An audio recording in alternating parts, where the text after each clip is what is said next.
Oi pessoal, eu sou o Alessandro e hoje eu vou comentar essa história aqui, Tex, o Ouro dos Confederados, história publicada no número 43 da Tex Gold. Nessa aqui é a terceira fase dessa publicação.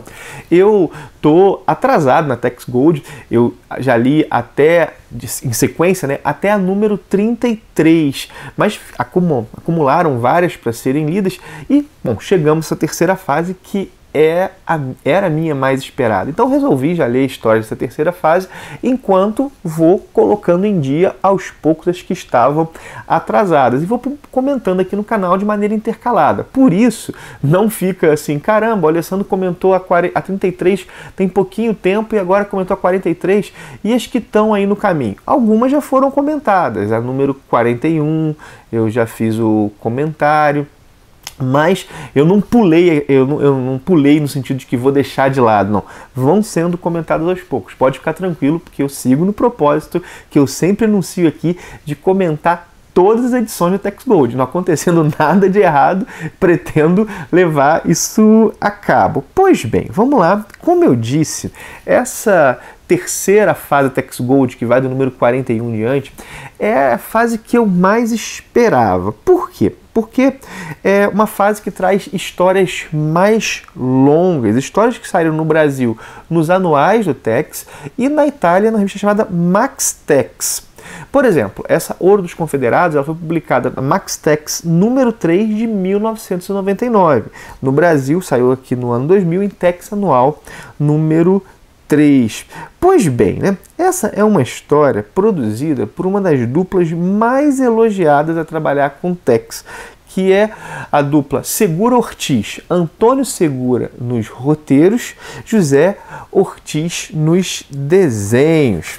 Bom, eu gosto demais dos desenhos do José Ortiz. Deixa eu mostrar para vocês. Claro que aqui tem que lembrar que a história está colorizada. Ela saiu originalmente em preto e branco.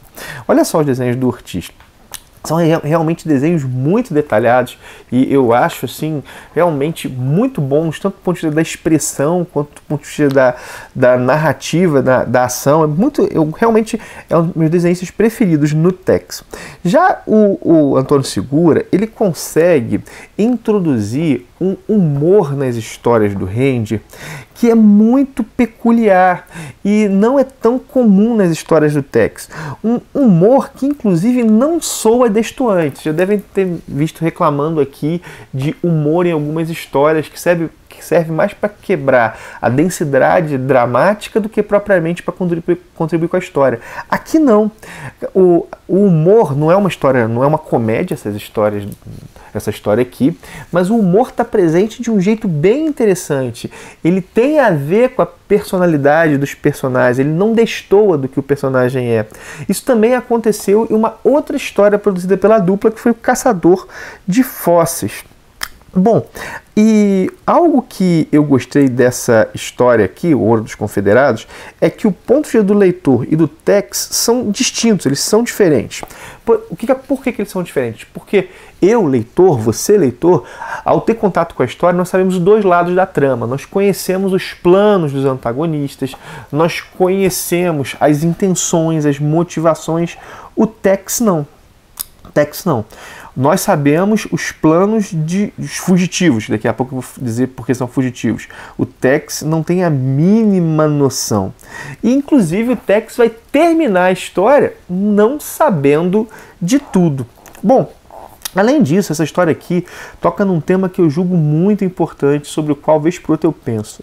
Ela versa sobre o fato de que pessoas honestas, assim, inclusive, vamos colocar assim, justas do ponto de vista das relações interpessoais, pessoas que, sei lá, não seriam corrompidas por dinheiro, pessoas que são fiéis à palavra dada, pessoas desse tipo podem servir a ideais funestos.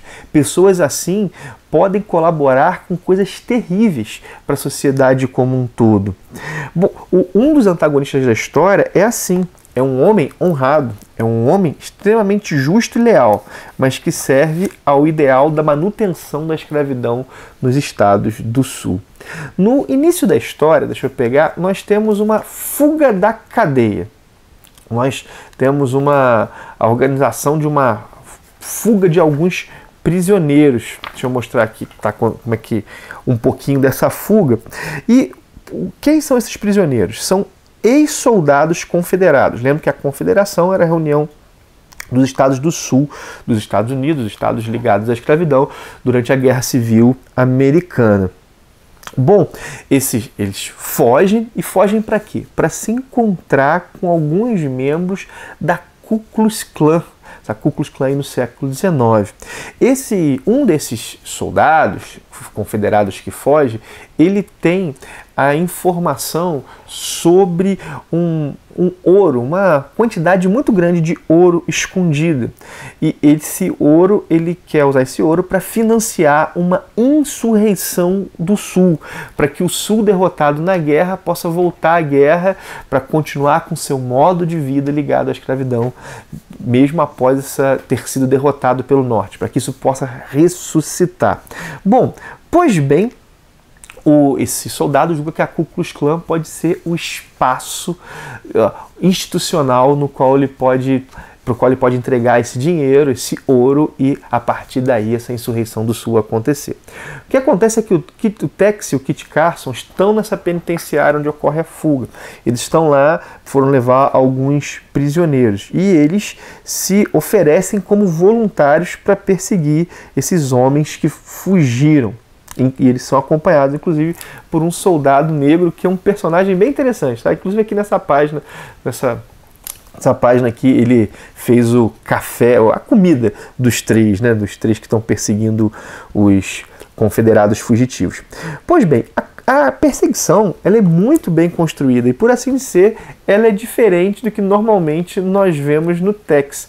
Grande parte dela é uma perseguição a um navio, um barco blindado que vai pelo rio. O Tex e o Carson têm que seguir por terra. Bom, o Antônio Segura, ele é muito criativo nas situações que ele cria para o Tex. Ele realmente faz algo com tom próprio, isso é muito legal. Ele cria um Tex que é dele, um tipo de história. A gente lê a história, eu li duas até agora, né? Li o Ouro dos Confederados e li O Caçador de Fósseis. As situações são bem peculiares e o tom dos personagens é peculiar, mas ainda assim são os personagens que nós já conhecemos. Ele respeita os personagens ao mesmo tempo que dá um tom próprio. Eu gosto particularmente dos diálogos dele. Ele consegue dar personalidade aos personagens. E como eu já mencionei mais de uma vez nesse vídeo, ele consegue usar bem o humor. O Kit Carson dele é ótimo. Tem algumas sequências bem legais nessa história. Por exemplo, o Carson conversando com esse soldado negro, e o soldado negro diz: isso aqui é só comida de escravos. Aí o Carson diz: não existem mais escravos, por isso não há comida de escravos. Cara, é uma frase forte, né? É comida. Você não é essa comida, você não é inferior, então essa comida não pode ser, você não pode julgar essa comida dizendo que ela é para pessoas inferiores, porque não há pessoas inferiores, é comida, né? Porque o escravo diz para ele: receita da minha mãe, só comida de escravo. E aí o Carson diz: não há escravos, então não há comida de escravos. Uma sequência legal. Isso aqui não é nem a sequência de humor, mas para mostrar como é que o Carson é usado. É toda uma sequência também engraçada deles discutindo sobre uma bebida forte lá, que o Tex bebe, e o Tex ou finge ou realmente não tem tanto efeito nele, e aí o Carson fica revoltado com aquilo, diz que o Tex deve ter tubos de aço no lugar das tripas, vamos colocar assim. Há várias sequências assim de bom uso do Kit Carson, assim, várias sequências mesmo. E eu gostei muito de como uma situação, inclusive esse paralelo é bem explícito, como os dois grupos lidam de forma bem diferente com uma situação bem parecida. Tanto o grupo do Tex quanto o grupo dos confederados tem que conseguir auxílio numa vila. Não é a mesma vila, tem que conseguir auxílio em vilas que estão à beira do rio.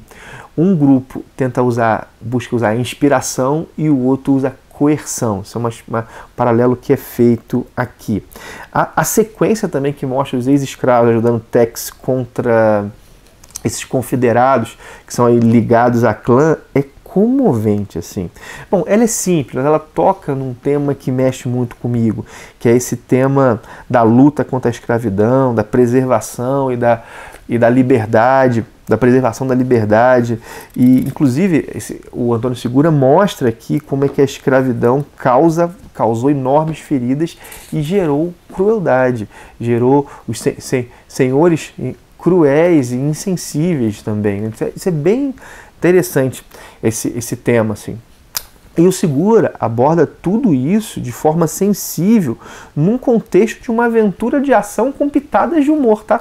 É legal ver isso aqui. A história, ela trabalha um tema que é, vamos colocar assim, pesado, denso, inclusive há sinalizações disso, mas num contexto leve, de uma aventura de ação com pitadas de humor. É um gibi realmente muito bem executado.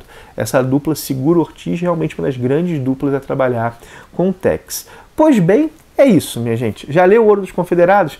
Escreve aí na descrição escreve aí nos comentários o que você acha. Não esquece também de dar o teu joinha, de curtir o vídeo, né, de compartilhá-lo se achou ele legal. Mais pessoas aí podem conhecer o Ranger, conhecer o Tex, também conhecer o Ministério dos Quadrinhos. Nossa comunidade aqui tem aumentado, a gente está caminhando aí para 7 mil inscritos. Faltam, acho que pouco mais de 100 para a gente chegar aos 7 mil. Vamos lá, quem sabe com a galera compartilhando aí não dá uma força. Bom, é isso. Também tem o link da Amazon em todos os meus vídeos, caso você vá fazer uma compra entrando por esse link, ajuda demais o canal a se manter e a melhorar. Vou parando por aqui. Um abração e até o próximo vídeo.